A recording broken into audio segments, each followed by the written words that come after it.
Kesarchidan keyin qanday tiklanish mumkin? Eng oddiy va samarali usul bu yurishni boshlashdir. Operatsiyadan 4-6 soat o'tgach, o'tirib, oyoqlarni pastga tushirib, tibbiyot xodimlari nazorati ostida yurishni boshlash kerak.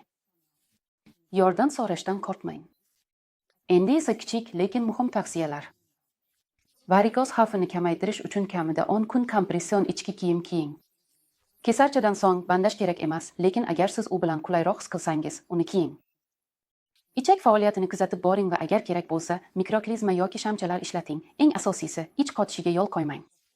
Jinsiy dam olish kamida 42 kun davom etadi. Shundan so'ng ginekologga borasiz, kichik doz uzi qilasiz va kontratseptivlarni tanlaysiz. Faqat shundan keyin jinsiy hayotni qayta boshlang. Kutilmagan homiladorlikka yo'l qo'ymaslik juda muhim, chunki bachadondagi chandi hali bitmagan bo'ladi. Press uchun sport mashqlarini qayta boshlashni 6 oydan oldin boshlash mumkin emas. Kesarchi bu jiddiy qorin bo'shligi operatsiyasi. O'zingizga va tanangizga to'liq tiklanish uchun vaqt bering.